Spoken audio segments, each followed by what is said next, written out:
Melanie's mind, your mind of fanatic. Melanie's mind's the great, you can have it. Hello everyone, welcome to my channel. I just want to be really quick here. I haven't done a true crime story in a really long time, so I kind of just want to hop right into it. So this case that I'm going to be talking about, I've known for a very long time, and it's a case that I kind of figured that everyone knew, but as I asked around, as I asked my friends and just people in my life if they knew the case, a lot of them said no. And so I'm going to talk about the case that created Amber Alert. And for those of you who don't know, an Amber Alert is pretty much a child abduction emergency notification. So when a child goes missing, I don't know if it's every phone everywhere or just phones in the area. It lets you know stuff that you can keep an eye out for so that you could potentially also help save a life. And my whole life, I kind of thought that Amber Alerts were a thing. But Amber Alerts didn't actually become a thing until this case happened. And it was the case of Amber Hagerman. And before I go into this case, I just want to give credit to where I got some of my research from. I mostly got my research from this A&E website, which I'll link down below, and also this medium.com website. But also, episode 52 of My Favorite Murder, Georgia talks about this case. And I did listen to that episode to gather some information, and I really love that podcast. So if you're looking for a new one, I highly suggest and recommend My Favorite Murder. But pretty much, a lot of people don't know that Amber Alerts are the result of an unsolved murder, and it's the unsolved abduction and murder of Amber Hagerman. And so this takes place in Arlington, Texas. It's July 13th, 1996. Amber Hagerman, her mom Donna, and her little brother Ricky decided to go over to her grandparents' house.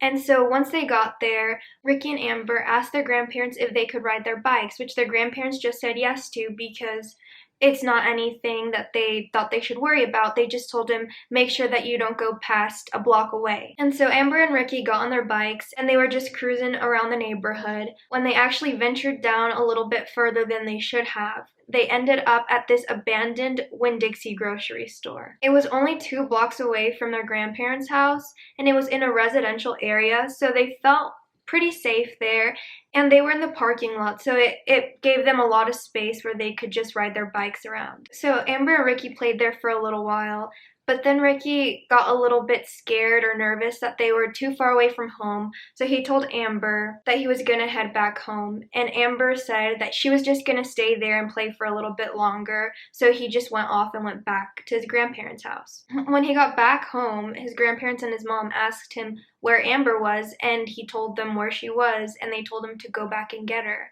And so he rode his bike down to the abandoned Winn-Dixie, and when he got there, he saw that his sister was nowhere to be found. All that was there was her bike. And so seeing that, Ricky biked home as fast as he could, knowing that something just wasn't right, and he told his parents that his sister was gone, that she wasn't there anymore. And with that, his whole family went into action right away. His grandpa got in his car and drove to the abandoned Winn-Dixie, and when he got there, he's actually met by a police officer. A police cop was already at the scene, and Amber's grandpa had a feeling that that was not a good sign, that could not be good at all. So the reason why a police officer was at the scene so fast already is because this old man named Jim Cavell witnessed the abduction actually happen from his backyard. He said that he saw a young man force Amber into a black truck and that he heard Amber yelling and screaming, so he knew that it just wasn't right, and he called the police right away. He said that the suspect was white or Hispanic and looked like he was anywhere from 25 to 47 years old, but he wasn't really sure much else of the suspect because it all happened so fast. The only thing left at the abandoned Winn-Dixie parking lot was Amber's bike, but there was no other traces of her or anything else for that matter that could help police find out who took her or where they could have taken her. But the fact that Amber was kidnapped in the 8 minutes that it took her brother to go home and then go back to the parking lot is insane, which makes me think that there must have been someone already at the park watching them. Because as I was doing my research, I read that the abandoned Winn-Dixie parking lot was actually a very popular hangout spot for kids in the area, and that the ramp, like the delivery ramp, was actually used by kids as a rant for themselves. And so a lot of kids hung out there. So hearing that, it just makes me think that because it happened so fast, this person must have been watching Amber and Ricky when they were already in the parking lot. So police and family members and volunteers started looking around the area to see if they could find Amber or anything, but they couldn't. They couldn't find anything at all until 4 days later. A man was actually walking his dog behind these apartments late at night when he stumbled upon the dead body of a child. This complex was less than 5 miles from the abandoned Winn-Dixie parking lot, and the man that stumbled upon her body called the police right away. Her autopsy showed that she had most likely been kept alive for 2 days. She had been repeatedly raped, she had been beaten, and her throat had been slit. She was then tossed into a creek, and she only had one sock on when they found her. After the body was found, the investigation pretty much went cold because the only thing they knew for certain was that a complete stranger kidnapped and killed Amber Hagerman. There was a lack of suspects and there was a lack of forensic evidence, mainly because when Amber was found, she was completely naked except for one sock, and because she was tossed into the creek, the water had actually washed away any DNA that could have been on her body. And like I said, to this day, this case is cold. No one has ever been held accountable for Amber Hagerman's death, and her family still has hope that one day they'll find her killer. And before I go into the things that came out of Amber's disappearance, I'm just gonna go into some of the theories, because like I said, this has never been solved, so we really have our theories. I don't really know if this would count as a legit theory just because there isn't really a name to the person or anything, but I heard this in the My Favorite Murder podcast, and Georgia actually talked about this. I couldn't really find any other thing online about it, but pretty much so it says that in the abandoned parking lot of the Winn-Dixie, there's actually also a laundromat, and at the time of Amber's abduction, the laundromat was actually full of people. But when police went to go question the people, it's believed that a lot of the people inside of the laundromat were actually illegal immigrants, and when they saw the police, they ran out, so police couldn't actually get any witness statements or anything. And the reason why this was so important is because it said that a black truck fitting the description of the truck that kidnapped Amber was seen parked outside of the laundromat before the abduction, so he could have possibly been at the laundromat watching them from the laundromat, and then once Ricky left, saw his opportunity and got Amber, but police could never interview anyone there. Police were so desperate to hear from the people in the laundromat that they actually set up a reward for $75,000 if anyone came forward with any information about that day and if they witnessed anything. They also promised that whoever came forward would not get deported or anything if they came forward, but still no one from the laundromat came forward, so was there anything seen that day?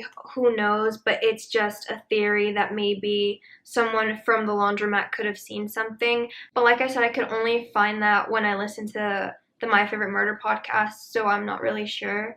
But another theory, which to me this one seems like the one that is most likely because the similarities are insane in this one. So the similarities in the Amber Hagerman case and the Jennifer Schuett case are so similar that I really think that this guy could have done both of these crimes.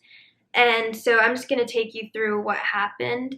So in 2010, DNA identified a man that 25 years ago had kidnapped, raped, and slit the throat of an 8-year-old girl, but she survived. And that 8-year-old girl was Jennifer Schuett. And before I go into this, I just want to say that there is an I Survived on Jennifer Schuett, and I have watched this I Survived, and it is crazy and amazing, and I highly recommend that if you enjoy I Survives, that you watch it because she tells this story amazingly. And actually, I know I'm interrupting in the middle of this, but I think that my next case is going to be about this case because it is so insane and I do really want to go more in depth in it. So stay tuned for my next video because it's going to be about this, more about this. But pretty much, the victim was 8-year-old Jennifer Schuett. After her attack, she had laid dying in a field for 13 hours before she was discovered. Because her throat was slit, she could not speak, so she wrote notes to police officers, and with that, she was able to tell police officers the name of her attacker, what he looked like, and so many details about him, about his car, that really helped find who this man was. So as it turns out, This guy is actually Dennis Earl Bradford. He had a wife and 3 kids, and he actually had his DNA on file for assaulting other women. He confessed to the kidnap, rape, and attempted murder of Jennifer Schuett. But so he got arrested for this, and it's so similar to Amber Hagerman's case, but he denies having any affiliation with it, and he can't be tried or anything because he committed suicide in 2010. So I don't know if we'll ever know if he had something to do with Amber Hagerman's death, because the Jennifer Schuett case also happened in Texas in the 90s. So incredibly similar, around the same time, in the same place, well, in the same state that Amber Hagerman's happened. So I just think that that is just too similar for comfort. Now I want to lift the mood up a little bit and talk about the things that have happened because of Amber Hagerman's tragic death, and that being most importantly Amber Alerts. So after Amber Hagerman's funeral, a lady named Diana Simone, who's a massage therapist in Texas, called in a broadcasting station, like a radio station, and pretty much told them, if there's a way for you guys to alert us when there's a severe weather storm coming, why is there nothing in place if a child goes missing? Diana said, it's not possible for a little girl to go missing in broad daylight and for no one to see anything. The problem wasn't that people didn't see them. The problem was that people didn't know what they were looking for. And with that being said, 9 months later, radio stations and law enforcement officials got together and created America's Missing Broadcast Emergency Response, aka Amber Alert, in tribute of Amber Hagerman. Because of Amber Hagerman, Amber Alerts are a thing. It's sad, and it's really shitty that it took until her case for Amber Alerts to become a thing. So Amber Alerts relay reports of abductions to the public. According to some people, Amber Alerts are so effective because they allow and encourage public participation in a child's recovery. And as of 2020, 985 children have been rescued because of Amber Alerts. And although Amber's case remains unsolved, her family still remains hopeful that they'll find the person that killed Amber. In January of 2016, Governor Greg Abbott declared January 13th as Amber Alert Awareness Day in honor of the Hagerman family. And that's all I have about what created Amber Alerts, how Amber Alerts became a thing. That case has always completely fascinated me, but also crushed me a little bit because there's no justice for Amber, and something great came out of it, but it's still just so incredibly crappy and bittersweet that we have no idea who murdered her. But I'm hoping really with the advancements in technology and everything that one day this case will stop being cold. I just hope that in the future all cold cases are solved by internet sleuths or just by advancements in DNA. But that's all for this video. I hope that you guys really enjoyed it, and if you have any suggestions or anything, just let me know. I really appreciate you guys. Thank you for watching. Have a great day. Until next time.